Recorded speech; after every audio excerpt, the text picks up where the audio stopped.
Europe 1 Soir Week-end. 19h, 21h, Pascal Delatour du Pin. Il est 19h15 sur Europe 1. Je peux vous dire qu'il y a déjà beaucoup d'ambiance dans ce studio. Maître Samia Maktouf s'est installé. Bonsoir maître. Merci d'être avec nous dans ce studio d'Europe 1. Je vous remercie de m'avoir invité. Oui, parce que vous avez beaucoup de choses à dire. C'est ce que vous nous disiez pendant la pause. Rachel Kahn est évidemment encore là. Olivier d'Artigol également. Je vais rappeler pourquoi on voulait entendre votre voix ce soir à la suite de cette proposition de loi d'un député LFI, un parlementaire LFI, d'abroger le délit d'apologie du terrorisme du code pénal. Je rappelle quand même que vous avez représenté, parce qu'on oublie peut-être que la France a été victime des attentats terroristes, vous avez représenté les 40 parties civiles au procès des attentats du... D'abord Meyrin en 2012, Meyrin en 2012, la mère d'un gendarme mort debout face aux terroristes. Vous avez raison, Mohamed Merah, c'est vrai, vous avez raison de le rappeler. Ça me vieillit, mais c'est pas grave. Pardon ? Ça quoi ? Ça me vieillit, mais c'est pas grave. Mais pas du tout, non mais pas du tout. Vous, bien sûr, je me souviens très bien de ça, je m'en souviens très bien. Vous avez représenté aussi les 40 parties civiles au procès des attentats du 13 novembre 2015. On commémorait la mémoire de ces personnes il y a une semaine. Une semaine seulement. Et là, un député LFI nous fait cette proposition de loi donc visant à abroger le délit d'apologie du terrorisme du code pénal. Pourquoi ? Parce qu'il dit que ce délit, maître, serait utilisé pour faire taire les personnes qui défendent, qui sont pro-palestiniennes. Alors, vous, dans votre position, qu'est-ce que ça vous fait d'entendre ça ? D'abord, permettez-moi de rajouter que je sors du procès de Charlie et l'hypercachère en jugeant un des mentors des terroristes, et on a parlé très longuement débattu de la liberté d'expression, du droit au blasphème et autres.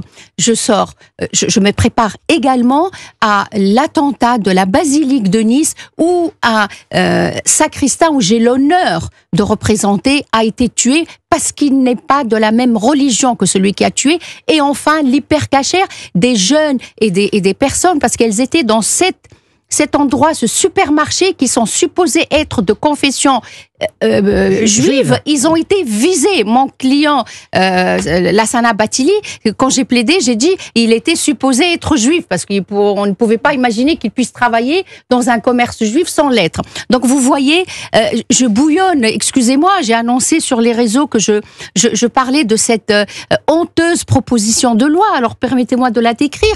C'est une Vous loi... l'avez lu, on l'a ici. Je l'ai lu, madame. Je l'ai lu, j'ai suivi, j'ai écouté. C'est une loi insoumise, faite par les insoumis, dans les intérêts des insoumis, pour les insoumis, pour les protéger. Et je dirais même, elle est électoraliste. Faut-il être dû pour ne pas le comprendre, pour ne pas le réaliser? Est-ce qu'il faut faire l'éloge du régime de Vichy? Est-ce qu'il faut insulter les... Jean Moulin, on en vient là, parce que s'il faut insulter, c'est quoi l'apologie du terrorisme? C'est quoi l'apologie du terrorisme? L'apologie, je voudrais revenir quand même au texte. Oui. C'est une manière de... Vous avez travaillé effectivement très précisément. C'est quoi l'apologie? C'est glorifier. C'est glorifier un acte terroriste. Donc, il faut donc... Je voudrais qu'ils y pensent, ces insoumis qui nous ont pendus après avoir réfléchi. Je dirais même pas qu'ils aient pu réfléchir, parce qu'on ne réfléchit pas pour sortir ça. C'est une deuxième mort, m'a-t-on dit. Des parents, il m'a dit c'est une deuxième mort pour mon fils. C'est une deuxième mort pour mon fils. Vous savez, ils ont été décorés, ils sont considérés comme des soldats. Ils sont tous considérés comme des soldats de la République. Et on les considère ainsi. On les considère ainsi. C'est honteux. Je n'ai pas de mots pour qualifier ce chiffon, pour être poli, pour rester poli. C'est incroyable qu'on ait pu dire des choses pareilles. Alors, on nous dit, voyez-vous, madame, on nous dit que il faudrait abroger cette loi de 2014. Pourquoi ? Parce qu'il y a une loi qui date du 28 juillet 1891 qui prévoit l'apologie de la guerre, c'est la guerre, c'est le génocide il est nullement écrit le terrorisme. Nous sommes, permettez-moi de rappeler, 1881. Le terrorisme n'existait pas, en tout cas, n'avait pas de nom. C'était des anarchistes. C'était des guerres au moment de différentes guerres que la France et le monde et l'Europe a connues. Il n'y avait pas de terrorisme. Aujourd'hui, on parle du terrorisme et ces terroristes doivent être poursuivis et glorifiés. Glorifier le terrorisme revient à encourager le procès Samuel Paty qui se tient en ce moment. Il y a un enfant de 14 ans qui est poursuivi pour apologie du terrorisme parce que sur les réseaux sociaux, il a fait mention il a glorifié l'acte de couper la tête à un enseignant. Pardon de parler comme ça, avec tout le respect que j'ai pour tous les enseignants. Je suis frustrée de lire une telle proposition qui fait honte à la République. C'est honteux de parler comme ça. Pourquoi s'attaquer à ces victimes? Vous croyez que... Vous savez, vous parlez tout à l'heure du Bataclan. Le vigile du Stade de France, parce qu'il y avait le Bataclan, mais il y avait le Stade de France. Le vigile du Stade de France, il est encore hospitalisé parce qu'il a empêché des retardataires de pénétrer dans le Stade de France. C'est qui, lui? On l'insulte? Et on a le droit de glorifier ce qui s'est passé le 13 novembre, ce qui s'est passé, ce que le terroriste Mohamed Merah a fait. Il a tué nos gendarmes, il a tué notre armée. Imad Ibn Ziaten est mort debout pour ne pas laisser un terroriste lui demander de baisser la tête et s'agenouiller. Pardonnez-moi, je suis... Non mais on comprend votre émotion, maître Samia Maktouf, et vous savez que sur Europe 1, la parole est libre et vous avez le droit de le dire. Quand vous disiez, et ça c'est intéressant, quand vous disiez, en fait, ils font cette proposition pour les servir eux.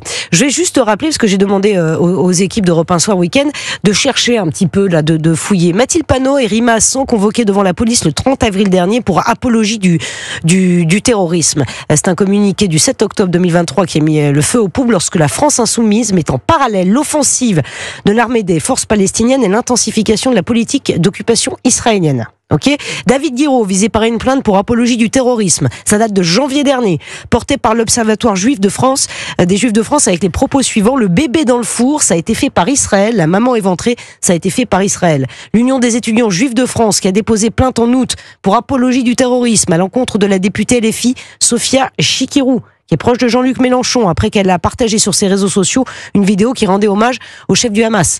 Rachel Kahn, ici même dans ce studio, avec Arthur, notamment, l'animateur. Vous avez porté plainte contre Aymeric Caron, puisque les avocats d'Arthur et vous-même annoncent une plainte en diffamation contre le député LFI, puisque le dimanche 10 novembre, 2 jours avant, il avait accusé l'animateur de soutenir les massacres de Gaza. Oui, pour ma part, c'est aussi incitation à la haine raciale et antisémite. Oui, parce qu'il y a ça aussi. Il y a ça aussi qui rentre aussi en ligne de compte, maître Maktouf. C'est pour ça que je parlais, pardonnez-moi, du procès de Charlie Hebdo et l'hypercacher où j'ai l'honneur de représenter des victimes. Donc, on ne peut pas aujourd'hui reculer. Et je l'ai peut-être pas assez dit, lorsqu'on dit que notre arsenal juridique est suffisamment complet du fait de ce que prévoit la loi du 28 juillet 1881. C'est faux. C'est une loi obsolète. C'est une loi incomplète, c'est une loi qui ne prévoit pas tout ce qu'on vient de dire, c'est une loi qui n'est pas adaptée à notre société. Quand un enfant de 14 ans aujourd'hui sur les réseaux sociaux fait la provocation et parle avec fierté de ce qui s'est passé à cet enseignant. J'ai une question très simple à poser, peut-être que ça va être très clair dans la tête de tout le monde. Si cette loi était abrogée, si ils obtenaient gain de cause. Par exemple, cette personne dont j'ai oublié le nom, on en parlait hier, qui appelle à l'intifada dans les rues de Paris. Ah oui, Yassim Zalem, voilà. Qui appelle, on en a parlé hier, j'en ai fait un bon morceau. Qui appelle à l'intifada. Ça veut dire qu'il ne serait pas... Il ne serait pas parce qu'il a fait la garde à vue pour ça, mais il ne serait pas jugé. Il ne serait pas jugé. Pour appeler à l'intifada dans les rues de Paris. C'est un appel à la guerre, madame. C'est tout simplement un appel dans un État comme le nôtre. Nous sommes un État fort heureusement en paix. C'est un État de droit. Et c'est quelqu'un qui vient appeler à une guerre dans un pays paisiblement, qui vit paisiblement, il ne serait pas jugé. Le gamin de 14 ans, le procès de Samuel Paty, autant l'arrêter tout de suite. Autant l'arrêter. C'est Fraoui, il a fait quoi? Les jeunes gamins qui ont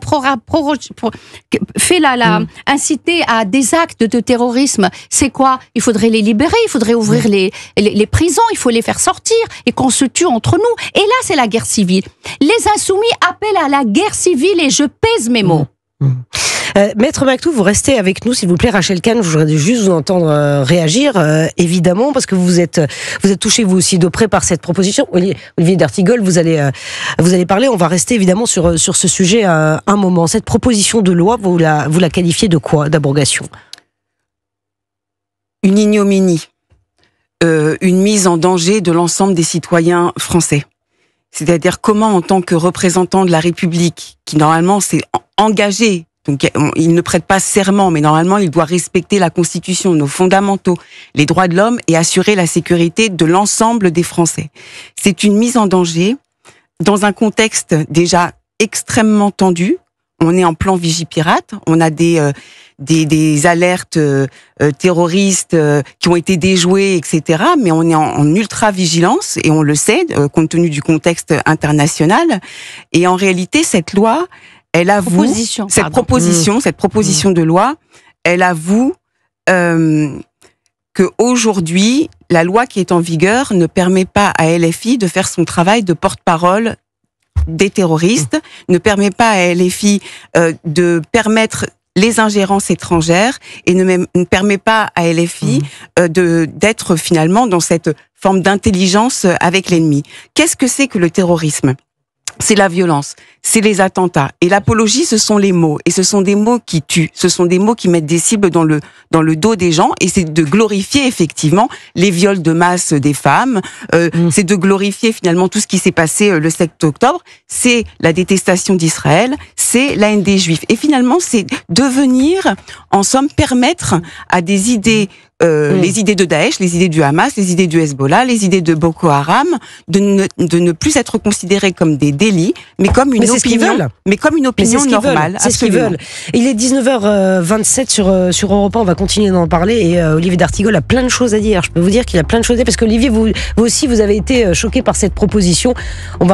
C'est vrai. Je vais vous dire, je vais répondre. Et vous allez répondre aussi. C'est important aussi, Olivier d'Artigol, c'est très important. Maître Maktouf, est-ce que vous pouvez rester avec nous, parce qu'on n'a pas fini d'aborder le sujet. Merci beaucoup. On revient dans un tout petit instant sur Europe 1, surtout ne bougez pas. Et nous sommes toujours dans ce studio avec Maître Samia Maktouf, avec Rachel Kahn, avec Olivier d'Artigol, et nous réagissons évidemment à cette proposition de loi visant à abroger le délit d'apologie du terrorisme du Code pénal. Proposition de loi évidemment soumise par un député LFI. Qui d'autre? Olivier d'Artigol, on ne vous a pas encore entendu. On va revenir, j'ai d'autres questions à vous poser, mais on ne vous a pas entendu, et je voudrais juste vous poser cette question. Nous avons, avec Thomas Lacroix, regardé les réactions à gauche. Monsieur Roussel, Monsieur Faure, Madame Rousseau, Madame Tondelier, Monsieur Glucksmann, pas un mot, pas une réaction à cette proposition de loi. Est-ce que vous pouvez nous expliquer? J'ai vu la première réaction de Carole Delga, qui fait honneur à ce que doit être la gauche dans un tel moment. Quelques réflexions très rapides. La loi date de 2014. Est-ce que les 10 années qu'on vient de vivre, du Bataclan au procès Paty, devraient nous amener à courber les chines et à nous démunir? Il faut au contraire un renforcement de la loi, un durcissement des sanctions. Ça, c'est la première chose. Deuxième chose, parce que la décennie qu'on vient de traverser est une décennie noire. Et nous sommes en guerre face à un terrorisme islamiste. Deuxième réflexion, c'est que cela voudrait donc dire, c'est en effet un aveu, qu'il serait impossible de défendre la cause palestinienne. Je défends la cause palestinienne comme je défends une solution à 2 États et le droit à la sécurité et à la paix pour Israéliens et Palestiniens, qu'il serait donc impossible de défendre la cause palestinienne sans s'exposer à l'apologie du terrorisme. Mais c'est donc signer l'aveu que le discours, depuis le 7 octobre, est en effet un discours dégueulasse, associant le Hamas à une résistance dite palestinienne, alors que c'est un groupe terroriste et dont les Palestiniens ont à subir d'ailleurs la violence. La troisième dimension, c'est que l'ex-juge antiterroriste Marc Trévidic n'a pas demandé l'abrogation de la loi. Il a simplement pointé un sujet qui doit nous faire réfléchir, c'est l'explosion des signalements et des plaintes pour apologie du terrorisme. Par les temps mauvais que nous traversons, c'est normal, avec ce qu'on voit sur les réseaux sociaux, qu'il y ait en effet cette explosion. Il demande simplement à ce qu'il n'y ait pas d'abus.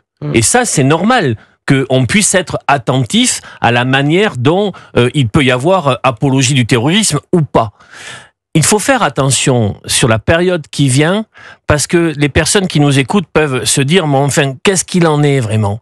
En fait, c'est assez clair. On peut très bien aujourd'hui avoir un engagement politique, être un député, vouloir soutenir les Palestiniens, mais sans jamais verser de près ou de loin vers le soutien à des organisations terroristes. Vous avez raison, Olivier d'Artigol. Je voudrais justement, alors attendez, Maître Maktouf, justement vous faire réagir à ce que vous avez souligné, l'ancien juge antiterroriste Marc Trévidy, qui considère que la multiplication des poursuites pour apologie du terrorisme serait un usage dévoyé de la loi. Alors qu'avez-vous, que pouvez-vous répondre à cela ? Alors, ce qu'a dit le juge est très juste, mais là, pour vous rejoindre, il n'a pas demandé, et d'ailleurs ils ont pris ce qui les arrange pour appuyer leur fallacieuse argumentation.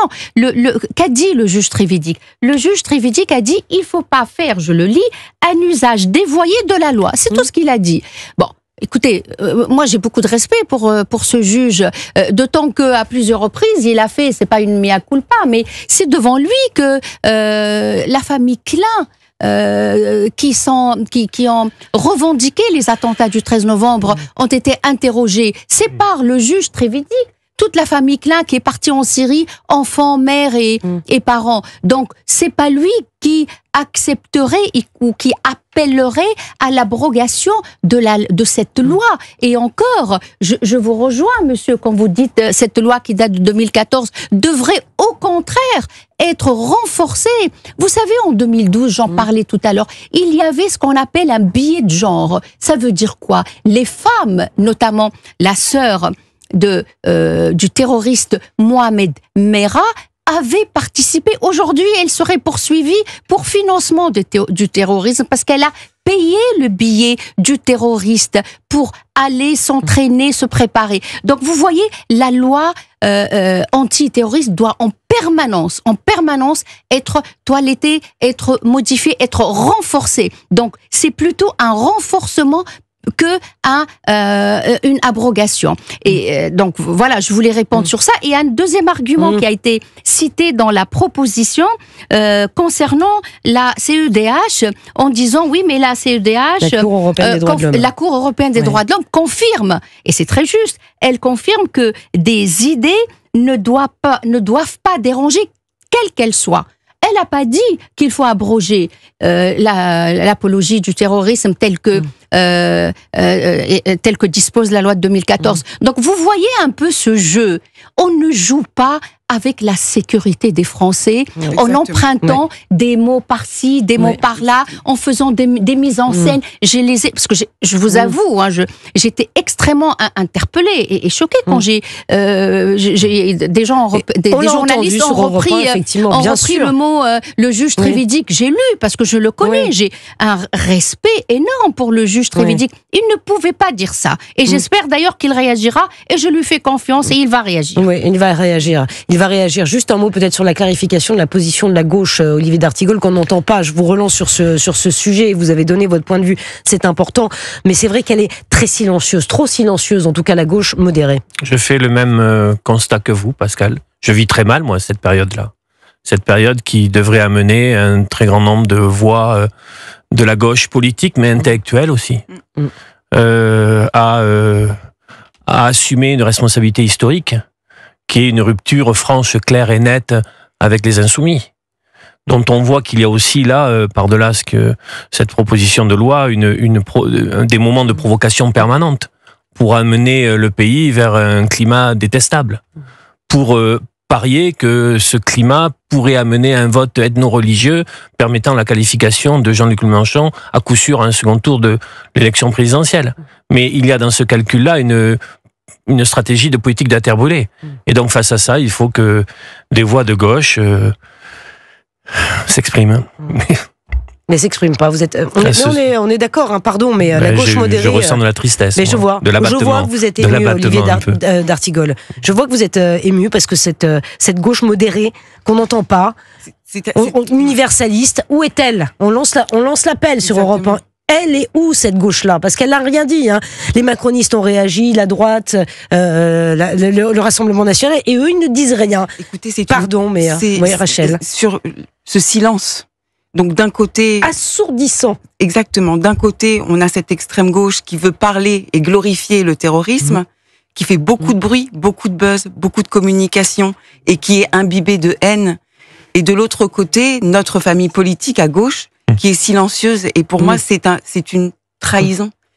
Parce que normalement, sur l'humanisme, l'universalisme, vous l'avez dit, mais l'humanisme profond, il devrait être debout, vaillant, et surtout recadrer justement cette partie de la gauche qui veut nous tuer avec des mots.